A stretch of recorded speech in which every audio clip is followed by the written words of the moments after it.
Good morning, Card Meetings. RJ back with another video. So let's get to it.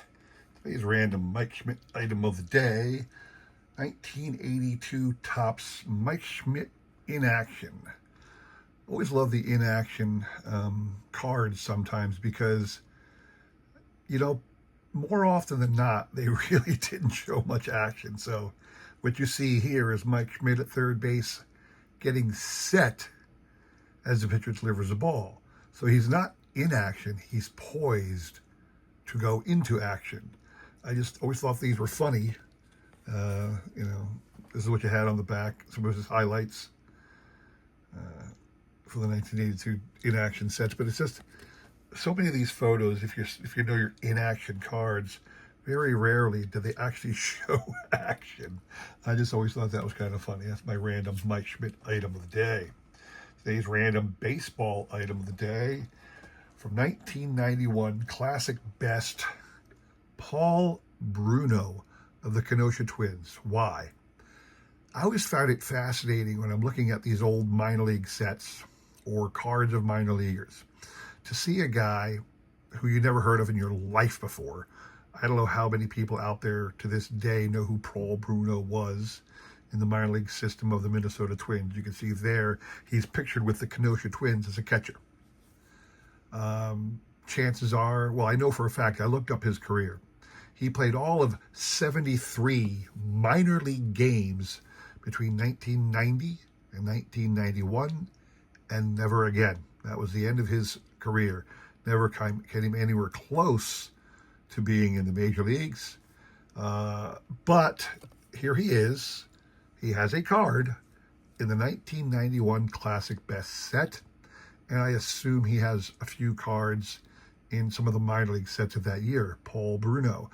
Why do I show it off? Because it reminds me of all those players, like Mr. Bruno, who were good enough to get to at least the minor leagues, had a shot at the majors, didn't make it, but they still got a frickin' baseball card of themselves, and not one that they created themselves, an actual nationwide issue baseball card. So as poor as Mr. Bruno may have been as a player on the national scene, at least he has something that you and I don't have, and he's got a frickin' baseball card.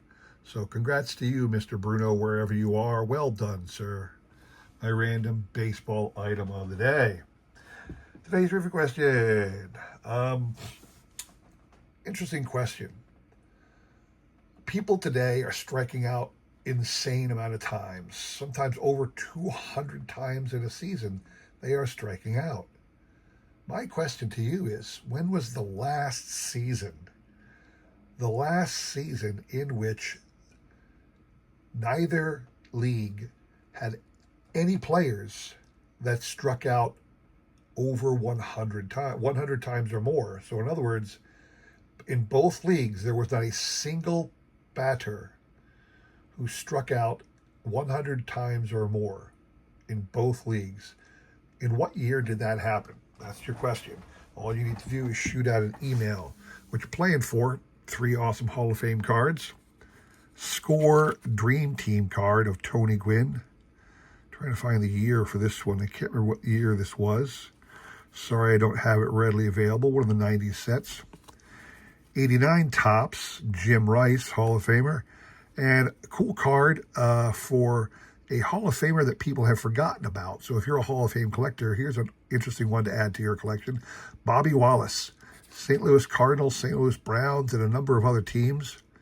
As a turn-of-the-century guy between 1800s and 1900s, Bobby Wallace. He's one of those guys that people forget about even being in the Hall of Fame, and a lot of people question whether he deserves it, but there he is, a Hall of Fame card of Mr. Bobby Wallace. So that's what you're playing for. Again, if you're interested in acquiring those cards, all you need to do is shoot out a guess to that trivia question. Send me an email. I'll include my email in the description below along with the repeat of that question. You will have today and tomorrow to answer. We will pick a winner on Sunday. All right. Good luck to everybody on that one. Today, what I want to show off. At my house here for a long time. Last summer, so it's a little over a year ago, I set up at a local flea market, tried to sell some cards. If you remember the story, it didn't do so well. Had complete sets going back into the mid 80s that I was selling, $5, $10, $20. Some of the more modern sets I had some of the last 3 or 4 years selling for $20. Complete top sets. I had a couple update sets. I had Bowman sets. I had old box sets galore. I had tons of awesomeness, but it wasn't very expensive. I did sell a couple autograph cards, rookie cards, some of the more higher priced things, but for the most part, what I had was yard sale junk. And I brought most of it home with me after that flea market. And it just sat in my room in a bin, in whatever bin I had taken it to the yard sale in. It sat in my card room until just Saturday, this past Saturday. What I did, finally, I took it down to my LCS. My LCS guy will buy anything. He really will. He will buy anything baseball related, and he'll just put it out. He's got these tables out front of his store, little $1 or $5 grab bins, and a lot of people they got their kids and they'll buy $1 or $5 inexpensive things. So I said, okay. I wasn't looking for a lot of money here, and in fact, I didn't want any money because I know if you're a card dealer, cash is king. So I figured what I would do to maximize my ability to get something cool is I said I would trade all the stuff, and what I wanted in exchange is simply a dollar amount of credit for his quarter boxes or dollar boxes of Phillies. So I wanted to be able to go through his, box of random Philly awesomeness and pick what I wanted. He said, fine. I know this guy a long time. In fact, he gave me an 800 count box and said, take what you want. Now, the actual price he offered me was, he said he'd take it all and trade for $100 credit. Now, the way the cards were being sold is, you could get 3 for $1. Or there was a 25-cent box. There's a lot of great stuff. But the Phillies were 3 for $1 because we're in Philadelphia area. He knew he could get more. So, but even 3 for $1 in an 800 count box, what's that? $800 if you were buying one for $1 a piece, but it's actually a third of that because it was 3 for $1, so it would have been somewhere along the lines. And I'm sorry, I'm not doing perfect math. 266, something like that. That's approximately what I got, $266 of cards in exchange for my $100 trade. Well, truth is I didn't fill up the box because I just didn't find that many cards that were interesting. But I got a lot of cool stuff, and I want to show off some of the more interesting things that I found. So what I want to show off first of all is the stack of cards that weren't very interesting. So here are a whole bunch of Phillies cards. Now, again, these are all just random Phillies players. I took a whole bunch. I'm actually working on a binder of cards. In fact, it's going to be multiple binders. One card of every player who ever played for the Phillies, ever. One card of every player who ever played on the Phillies, and at bat, and hitting in the field, whatever it takes to get his name in the baseball encyclopedia, in Baseball Reference, as having appeared in a game. I'm trying to find a card of every one of those players. So I have a stack of Phillies cards that are for that purpose. These just added to that, plus some of these have other purposes in some of the ways I collect. Don't need to get into that too much, but I just wanted to show them off. All right, now, a couple interesting things I got that I want to show off first. So I got one buyback card that I found in there, and I grabbed that. I was thinking of Shane, obviously Shoebox Legend. It is a Steve Bedrosian 1987 rediscovered Topps, the gold version, gold or bronze stamp. Shane would know precisely which buyback program this one came from. I do not. I do not care. I just liked having it. I thought about buying it and sending it to Shane, but Shane just recently cleared out a lot of his buybacks and sent me a ton of Phillies ones, so I'm not going to waste my time sending this to Mr. Shoebox Legends. Shane, if you're looking for that and you really need a card number 736 in your binder, let me know. I'll send it your way. Otherwise, I'm just going to keep it in my stack of Phillies buybacks that you sent me, all right? A couple other interesting Phillies cards I got. These are awesome because they are Hall of Famers in Phillies uniforms, but a couple players you don't normally think about in Phillies uniforms. The two 1984 Fleer cards of Tony Perez and Joe Morgan of Big Red Machine fame. And if you know your history, these guys were both, along with Pete Rose, the three of them were reunited on the Phillies in 1983, what we call the Phillies Wheeze Kids. They were called the Wheeze Kids because, in general, they were the oldest team on average that year, the Philadelphia Phillies. So I just thought that was cool. Those cards were both in that dollar bin.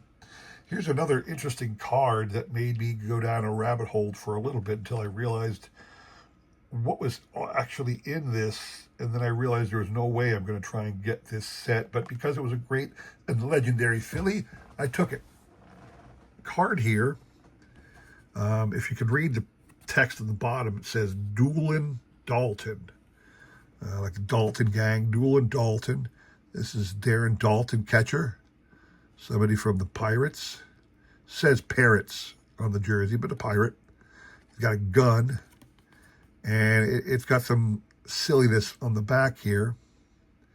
It was a card release called Card Tunes from 1993, and I looked it up. You can see here he was card number 22 on this set. I looked it up, and there was a large set of cards produced by this company, Card Tunes, but it wasn't limited to baseball. It spanned all sports.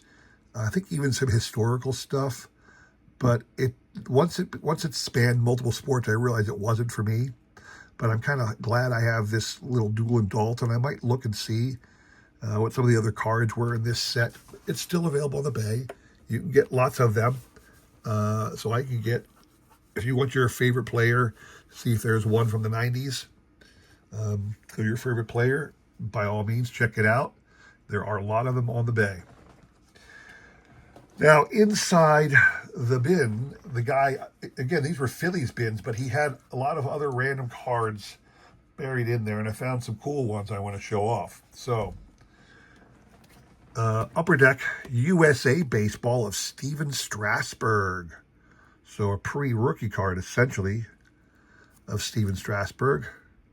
2009 Upper Deck Baseball Series 2. USA Baseball, Steven Strasburg card. Thought that was kind of cool.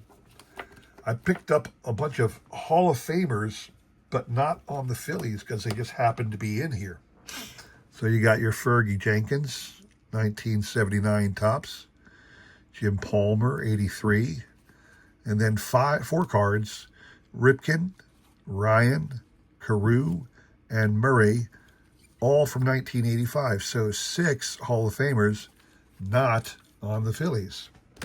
And there was a number of minor league cards and one major league card, all signed, all autographed cards, but not big names. I still figured for, this nice little trade, why not grab them? Joe Barboa, don't know him. None of these names are familiar to me at all. So Al LaBeouf, Len Manning, Jamie Northmeyer, Northamer, Ozzie Timmons. He was actually with the Cubs. This is a Leaf Series one, but the rest are all minor league cards. Josu Perez, Nick Punto. I remember Punto. I believe he actually was on the Phillies for a year or two, but before he started being a nomad and wandering around baseball. Jason Boyd and David Francia. So again, just a stack of autograph cards. And again, I got all these in trade. I didn't spend $1 on them. All these cards were trade. Then you get to the more interesting, some of the more interesting Phillies cards I got. So, got 3 of the 74 team checklist cards. Now, they're in bad shape, but, one's marked. I got both the 1 asterisk and the 2 asterisk versions. These are clean. Very miscut, but they're clean at least. So even the fronts are the corners are dinged and dented, but they're not marked. So I got both the Phillies, both versions of the Phillies written team name. I got a couple of the 1981 and 82 Future Stars. No big names on this one. Marty Bystrom was on the World Series team in 1980. None of these other guys were on the World Series team, but they all made it to the Phillies. Mark Davis, Bob Dernier, and Ozzie Virgil all made the Phillies. Then I got a couple cool cards of Citizens Bank Park. This one even says Citizens Bank Park, although this one says Philadelphia Phillies and Citizens Bank Park is kind of written down there at the bottom. These are the team cards, obviously. This one was from, 2011, and I think that one was 2019. Interesting card here. I picked this up because it is a O-Pee-Chee. I got a couple O-Pee-Chee Phillies cards as well, but this is the one, Pepe Frias. I figured I'd just hold on to this because it was a random O-Pee-Chee card in there, and you never know when you might find an O-Pee-Chee, so grab it. Love this one because of the 2 great Phillies, Broad Street Bombers, Howard and Rollins. These guys are such great friends today outside of baseball that I thought this was a cool card to have in a collection of Phillies awesomeness. After that, again, these are all different Phillies right here. Then I have the Hall of Famers. So, really cool collection I want to show off because I'll tell you in a second. But I have, this is the Pacific Baseball Greats, Richie Ashburn. This is the first one from 1989, Series 1. Have it Topps Archives reprint of the 54. Richie Ashburn wasn't in the 54 Topps, so they made a fictitious card. I'm sorry, 53 Topps, because this is the 53 design, excuse me. Richie Ashburn was not in the 53 set, so they made this special one with the archive set. And then I got a whole bunch I picked up as many as I could find through this bin of these collector choice cards of Richie Ashburn. Ashburn died in 1997, and Upper Deck in its Collector's Choice product put out this tribute to Richie, and I picked up all I could find. Now, I am going to be at the Philly show coming up in a couple weeks, and if you listen to Ray from Philly and his channel, he is hosting a YouTube meet and greet Saturday night. I will be there. I'll have all of these cards and then more to give away to anybody who wants one. So if you see me, step up and say hi. And if you want a card, let me know. I'll hand you one of these Richie Ashburn cards. A couple interesting other Hall of Famers, and sometimes non-Hall of Famers, but other Hall of Famers. First of all, a couple Steve Carlton cards. So you got another 54 Fleer, Superstar Special. Steve Carlton scored another 300 strikeout season, but he also set the record. Him and Nolan Ryan were going back and forth in the mid-'80s to see who would have the most strikeouts in a career. And I think Ryan passed Walter Johnson first, and then Carlton overtook him. But again, they were going back and forth for a while. Obviously, Nolan Ryan did, take it and hold it, but that was a cool card. Great Kellogg's card. Oh, this one is cracked like hell. In fact, this centerpiece of the 3D lenticular design has been chipped away. Still a cool card. And a couple 1982 cards. The team card with Pete Rose. Nice and clean one there. highlight card. Again, he set the new strikeout record for the National League. And then a nice 84 Topps card of Mr. Steve Carlton. Lastly, I got a couple Pete Rose cards. Well, I shouldn't say lastly. Then a couple Pete Rose cards, all 1982. The base card from 1982, the in action. At least Pete's in action, not like Mr. Schmidt. And then the All-Star card. So, and then the last Hall of Fame card I have, Robin Roberts from the Crackerjack, 1982. This was hand cut. They issued these in a panel. Hand cut version, Robin Roberts. So those are the Hall of Fame members I have. But wait, there's more, because what I also have, and I started putting these into top loaders, but I haven't finished. I got a whole stack. Every Mike Schmidt card I found, that is my stack right there of Mike Schmidt cards.